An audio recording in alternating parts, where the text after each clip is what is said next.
Hi, I'm Christopher John Farley, a senior editor at the Wall Street Journal. Welcome to the WSJ Cafe. Our guest today is Elisabeth Moss, who is the co-star of the show Mad Men on AMC, which is wrapping up its final season. She's also the star of the Broadway show, the Heidi Chronicles. Elisabeth Moss, thanks for coming to the Wall Street Journal. I appreciate it. Thank you so much. Thank you for having me. Now, both the Heidi Chronicles and Mad Men feature you as a woman who is dealing with work-life balance issues over a number of years. Now, with those thematic kind of connections, did you choose these roles on purpose, or did it just sort of is it a big coincidence? It's kind of a big coincidence, and I feel like, you know, being a woman, I tend to play women, and but you never know in Hollywood. You never know. You never know, and I'm open to anything. But you know, so far it's just been women, and those are issues that all women face, as well as men. But it's definitely something that I think women, you know, by virtue of who they are, have a little bit more to deal with in that area. But Peggy was not something I chose to do. You know, I got the part, and it was one of those things where I was so happy to have a job and so happy to have such a great job. And then this, the same thing. I didn't search it out. It came to me. And I just loved the play. You know, that was the first thing I loved. Now, the play, of course, is by Wendy Wasserstein, who won a Pulitzer Prize for writing it. Yeah. It was first came out in the 80s. Do you feel like some of its themes still hold up and still speak to women today? Yeah, I really do, which is actually probably a good thing and a bad thing. I mean, it wasn't that long ago. The play ends in '89, and, you know, I think that there's definitely been a whole lot of change since, you know, the 60s, where the play starts, but there's definitely things that are still really resonant for women and still extremely relevant, which is, yeah, like sort of a good and a bad thing. Now, what brought you back to Broadway? And I saw you in Speed the Plow, the David Mamet show. You got rave reviews for that, but there was some tumultuous stuff that went on around it with Jim Gibbons dropping out. I'm wondering what brought you back into sort of the cauldron of Broadway, knowing that things can happen in live theater. Yeah, that experience sort of prepared me for anything to happen. And, you know, I always, I figure if we could get through that, any other Broadway show would seem a little bit easier to me, as long as everyone just sticks around and does the play. I love doing theater. It's really hard. It's definitely not something that is for everyone. But it's one of those things you sign up for, and then you're like, why am I doing this? And then you go out on stage, and it goes well, and you have a great show, and you remember, you know. And I had such a great time doing Speed the Plow. We had the same producer, Jeffrey Richards, who does incredible work on Broadway. And we had a little bit of a bumpy ride, but we had a lot of great actors come in and save the day, like Norbert Leo Butz and William H. Macy, and it was a really ended up being a really cool experience.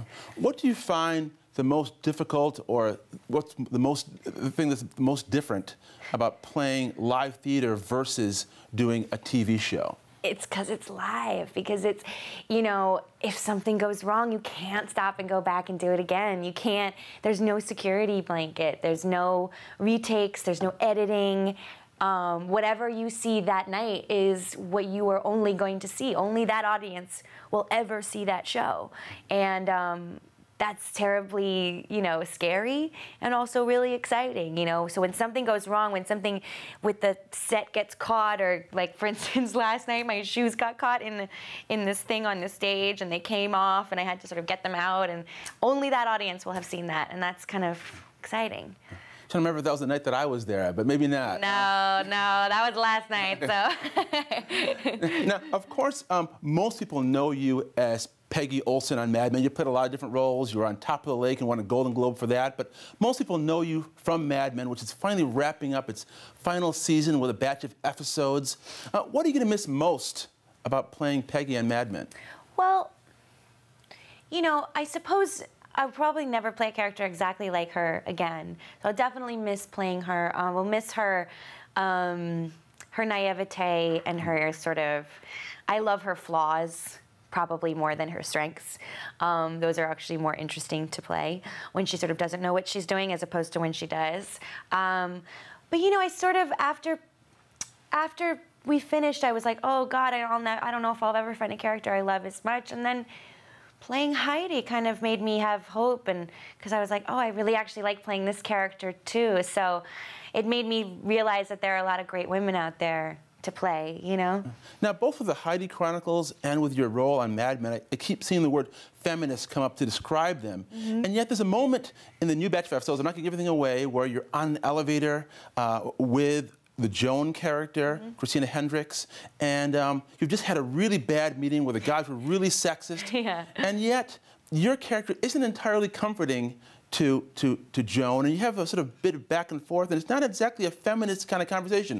Do you see your character as being feminist in either the Heidi Chronicles or in Mad Men? Well, Heidi's definitely a feminist. I mean, she's an actual, like, you know, she protested. She's part of rap groups.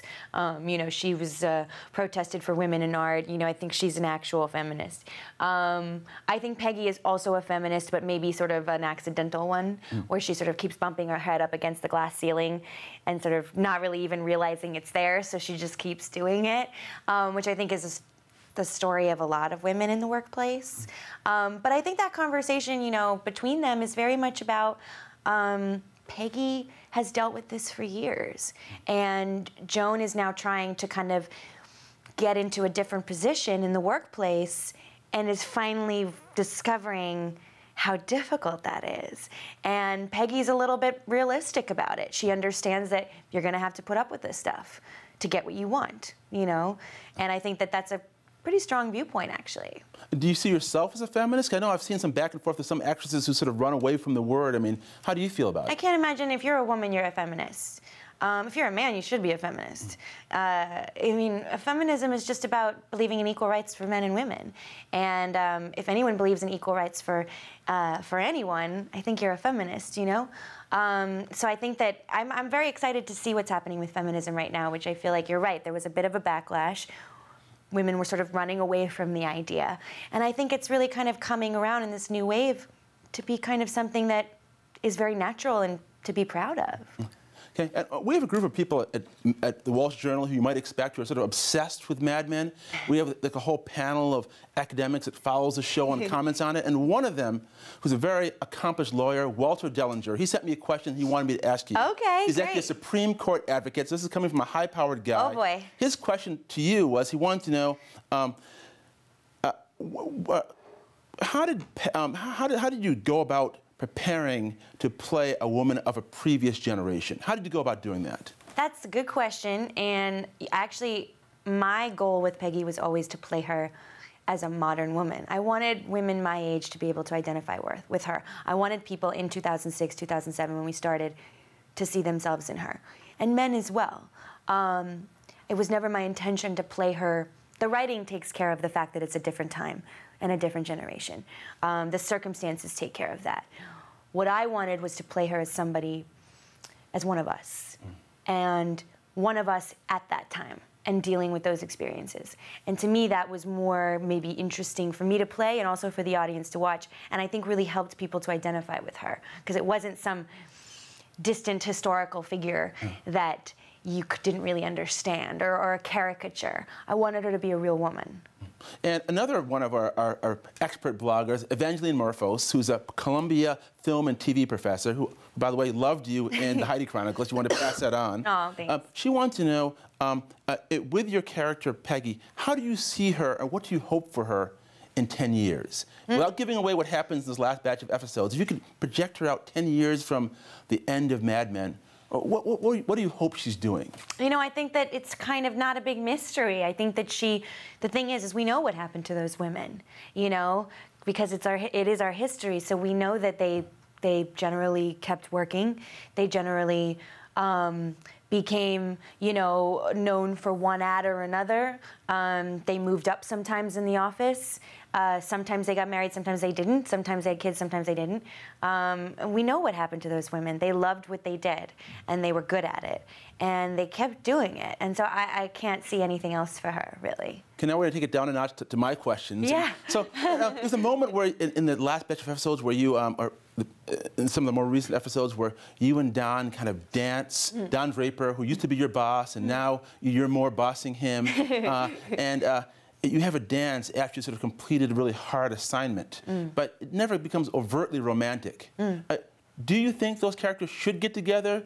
Do you hope they get together? What are your feelings about that? I don't think or hope they should or will. I think that their friendship, their relationship is so unique and doesn't really exist a lot in television or film. I think any other show, they definitely would have hooked up in the first season and then been dealing with the drama of it for the next 7 seasons, you know? And I love that kind of show too, you know, and I love that kind of stuff. But I think that the way that we've taken it with them having this much more complex, much deeper friendship, there is love there, there's a lot of love there. Working relationship, I think, is much more interesting. And she's the only one who's like that in his life. You know, he has other women, he has loves, he has wives, he has mistresses, he has people that he's fallen in love with. I like that Peggy's different and has her own place. Okay.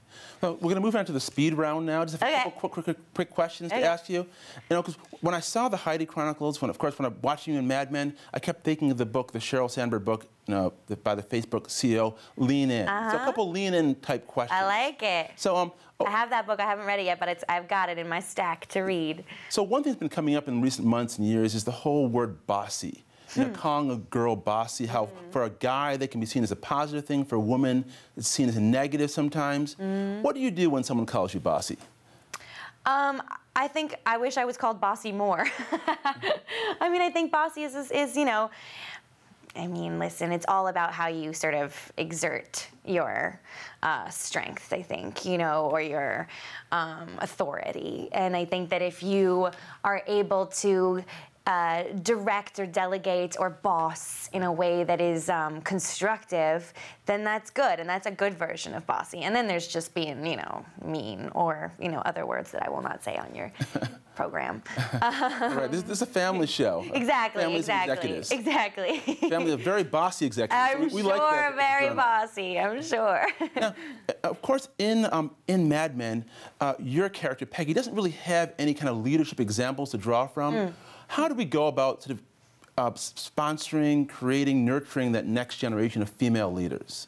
Well, I think, like, you know, like people are doing, like Sheryl Sandberg. Like, you know, I just had the pleasure of meeting Joanna Coles, who's sort of revamping Cosmopolitan after coming from Marie Claire and making it more socially conscious. And I think women like that are really kind of paving the way again for another generation that missed the second wave of feminism, that maybe didn't get to hear about all of that, that maybe are thinking, oh, everything's fine now, right? We can do whatever we want, like girl power, like, and no, it's not. Like, women still don't make as much as men do. And there are still things to be done. And I think that women like that, who have the power with whatever their medium is, to get the word out to young women you know, it's always about the youth. It's always about the younger generation. They're the ones that everyone should teach. And I think that it's women like that that are, and there's countless more that I couldn't even get into, but it's women like that that are really going to help.